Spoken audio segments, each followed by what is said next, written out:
14 दिसंबर 1993 को 4 लोगों को शूट करा गया और 5वां जिसको शूट किया गया था उसकी कंडीशन बहुत ख़राब थी। और ये सब करने वाला कोई ज़्यादा बड़ा आदमी नहीं था, सिर्फ 19 साल का एक लड़का था जो कि पहले उन्हीं के साथ वहाँ काम किया करता था। और उसने अपने बदले की और अपने मतलब दिमागी रूप से कुछ लोग बीमार होते हैं ना, जिन्हें बदला लेने के लिए टॉपिक भी नहीं चाहिए होता, कि वो किसी भी बात के ऊपर चिढ़ जाते हैं और बदला लेने बस हाथ पैर धो के चल पड़ते हैं। तो वो इसी तरह का लड़का था। खैर उसकी पहले भी हिस्ट्री ऐसी ही थी कि वो जेल गया है चोरी चकारी। तो हमारा ये है डनलैप। डनलैप ने सिर्फ कुछ पैसों के लिए और कुछ रेस्टोरेंट के आइटम्स को लेके भागने के लिए वहाँ इतना हत्याकांड मचा दिया। तो ये सुबह के 9 बज रहे थे।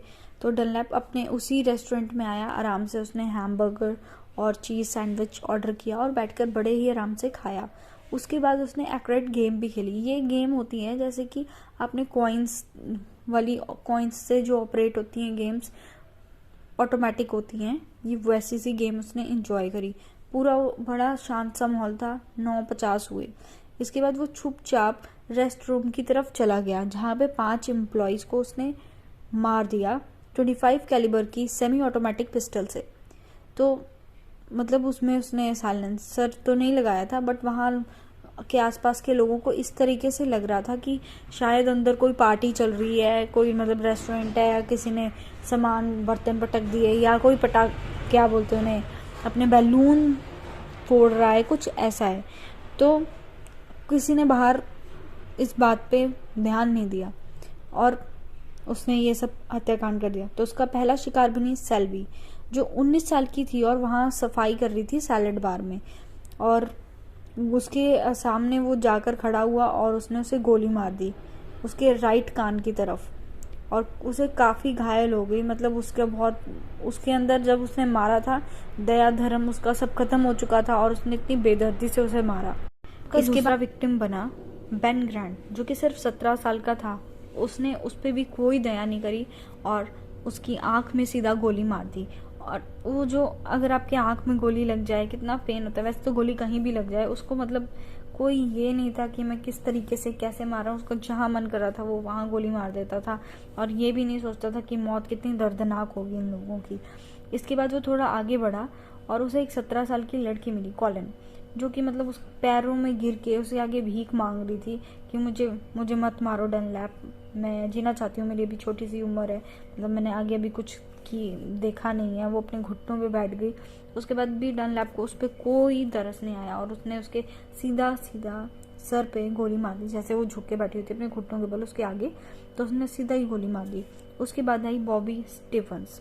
ये हमारे अलोन सर्वाइवर थे उस जगह के, और ये बाहर गए हुए थे सिगरेट पीने। इनको छोटा छोटा ब्रेक चाहिए होता था, उनकी हैबिट में थी सिगरेट पीना, तो ये अक्सर बाहर सिगरेट पीने चले जाया करते थे।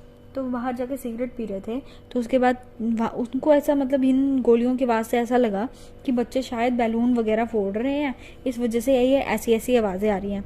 तो उन्होंने इस बात को कोई गहराई नहीं दी और वो भी अपना सिगरेट वगैरह पी के अंदर की तरफ आने लगे। और अंदर आते ही उन्होंने अपना काम शुरू किया। उन्होंने मतलब किचन की तरफ से आए थे, उन्होंने अपना बर्तन उठाए जो जूठे थे, डिश वॉश में डाले कि हाँ भाई इनको अब धोया जाए।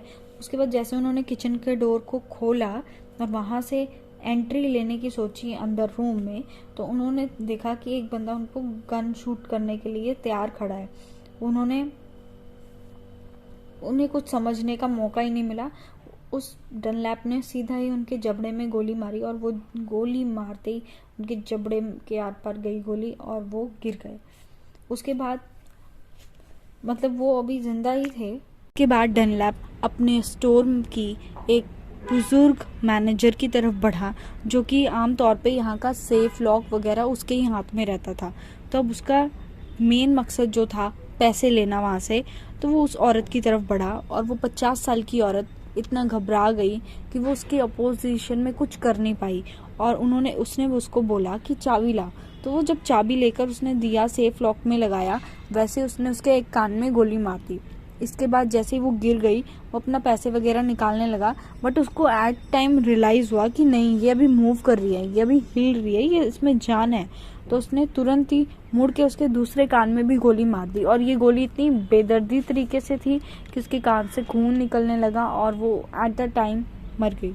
उसके बाद जो हमारा स्टेपन था, जो भी जिंदा था, उसमें थोड़ी बहुत जान थी, वो बैक डोर से निकला और मिल्क पॉन्ड कॉम्प्लेक्स की तरफ गया। वहाँ पर जाके उसने लोगों को दरवाज़ा खटखटा के बताने की कोशिश की कि मुझे और हमारे स्टोर में कई लोगों को मार दिया गया है, गोली चलाई गई हैं।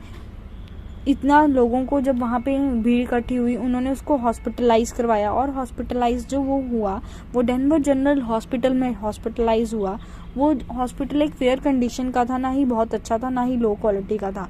उधर जब पुलिस वगैरह बाकी अथॉरिटीज़ को ये पता चला तो उन्होंने उस सीन पे जाने के लिए डिसाइड किया, और वो जब वहाँ पहुँचे तो उन्हें 2 डेड बॉडीज़ रेस्टोरेंट के हॉलवे में मिली, 3 रूम में मिली, और चौथा हमारा मिला मैनेजर, जो हमारी मैनेजर ओल्ड एज थी वो। और इधर जो हमारा डेनवर हॉस्पिटलाइज था उसको भी डॉक्टरों ने ब्रेन डेड घोषित कर दिया।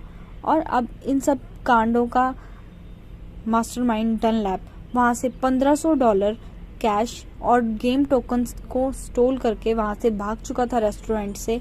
और सिर्फ आप सोच सकते हैं $1500 के लिए उसने एक इतना बड़ा मर्डर कर दिया। और इसके बाद पुलिस ने उसे बहुत जल्दी ही, लगभग 12 घंटे के अंदर अंदर ही, उसकी मम्मी के घर से उसे अरेस्ट कर लिया। मतलब डनलैप में इतनी भी बुद्धि नहीं थी कि मैं इतने लोगों का कान बिठा रहा हूँ और इसके बाद मैं कहाँ जाऊँगा। वो सीधा गया अपने घर में, और पुलिस तो घर तक पहुँच ही जाती है। तो उन्होंने अरेस्ट किया। उसके बाद डनलैप को 1996 में रॉबरी, फर्स्ट डिग्री मर्डर और बर्गलरी के चार्जेस में उसको अरेस्ट किया गया, और उसको फिर सेंटेंस टू डेथ हुई, 108 साल एडिशनल ईयर्स। और इस टाइम पर वो बहुत ही ज़्यादा जज के सामने चिल्लाए जा रहा था। 3 मिनट तक लगभग वो बोले जा रहा था कुछ भी, कि मतलब उसे छोड़ दो। उसे ये इल्ज़ाम लगा रहा था कि मुझ पे गलत इल्ज़ाम लगाया गया है। काफ़ी लगभग 3 मिनट तक वो चुप नहीं हुआ, बस चिल्लाए जा रहा था। अब इस सज़ा के बाद उसको शांति नहीं थी, मतलब उसको अब इस सज़ाओं से बचना था। तो उसने क्या किया, कॉर्पस पिटीशन फाइल करी फेडरल डिस्ट्रिक्ट कोर्ट में, और वहाँ पे अटॉर्नी जनरल के सामने अपने डिफेंस में उसने रखा कि उसकी मेंटल हेल्थ कंडीशन बहुत ख़राब है और उसके साथ चाइल्ड अब्यूज़ बहुत ज़्यादा हुआ है।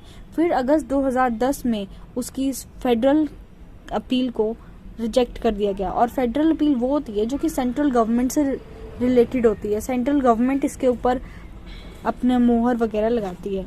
फिर आया टाइम जब जज हमारे जॉन एल केन थे, उन्होंने अपना डिसीजन राइट किया और कहा कि ये तुम्हें जो सज़ा मिली है ये बिल्कुल ही सही है और तुम इसके काबिल हो। 16 अप्रैल 2012 को जो हमारी कोर्ट थी उसने डनलैप को मना कर दिया कि तुम्हारी ये सज़ा बरकरार रहेगी और बार बार इस तरह अपीलें मत करिए। और अगर और भी लॉयर्स अगर इस तरह की अपील लेकर आएंगे इसके डनलैप के बारे में, उसकी मेंटल कंडीशन के बारे में, ये जो बार बार फेक एविडेंसेस ला रहे हैं आप, तो आपकी किसी भी अपील को एंटरटेन नहीं किया जाएगा कोर्ट में। तो जो इस सबके पीछे इसकी जो हिस्ट्री थी, तो हमारा डनलैप 15 साल की उम्र से ही चोरी चकारी में बहुत ज़्यादा मशहूर मतलब था। ये क्लब के गोल्फ के क्लब जाके वहाँ पे फायर आर्म्स और जो भी इसको चोरी करने का सामान मिलता था ये वहाँ जाके वो चोरी करता था। और इसको जिवलाइन सेंटर में भी काफ़ी टाइम रखा गया। फिर उसके बाद इसको मेंटल हॉस्पिटल में भी साइकेट्रिस्ट के पास भेजा गया। इसके कई टाइम तक इस पे इलाज भी किया गया और ये जेल में भी रहा। उसके बाद जब ये बाहर छूटा तो उसके बाद इसने ड्रग्स बेचना शुरू कर दिया। मतलब ये इसकी फितरत में ही था कि इसने गलत काम करना ही है। उसके बाद डनलैप को 5 बार ऐसे छोटे मोटे क्राइम्स के लिए अरेस्ट किया गया 1993 में। तो डनलैप की हिस्ट्री ऐसी थी कि उसे क्राइम करने में ही मजा आता था। बट अब क्या था कि उसने अब काम तो करना ही था। अब उसने डनलैप ने मई 1993 में अपना ज्वाइन किया एक रेस्टोरेंट। वहाँ पे उसने कुछ टाइम काम किया, बट उसका एक अपने सुपरवाइजर से आर्ग्यूमेंट हो गया। कि आर्ग्यूमेंट भी क्या था, एक जस्ट एक प्रॉब्लम थी जो हमेशा हर कर्मचारी के साथ आती है जब वो कहीं भी बाहर काम करता है। हमेशा किसी के भी हिसाब से कोई चीज़ें सेटल नहीं होती है, हमेशा हमें अपने मालिकों के हिसाब से ही काम करना पड़ता है। तो वो क्या था, सिर्फ इतना सा कि उसका शेड्यूल आवर्स उसके अकॉर्डिंगली नहीं था। तो अब इस बात का बदला लेते हुए उसने मतलब थोड़ी बहस हुई और वो चला गया। उसके बाद वो अगले दिन बहुत फ्रस्ट्रेशन में उसने आया और उसने अपना वो कान बिठा दिया। और हमारा डनलैप बड़े कॉन्फिडेंस के साथ ये भी बोलता है कि वो इस बात से बहुत ज़्यादा फ्रस्ट्रेट हो गया था, इसीलिए उसने ये कान। तो फ्रेंड्स, ये रही हमारी डनलैप की छोटी सी स्टोरी। और अगर आपको ऐसी स्टोरी सुनने का शौक है, आपको criminal cases, horror stories, real life से रिलेटेड या फिक्शनल, तो सब आपको इस चैनल पे मिलेंगी। और जितना ज़्यादा आप हमें सपोर्ट करेंगे उतनी ज़्यादा रेगुलर वीडियोस लाने में हम कैपेबल होंगे। तो please like, share and subscribe.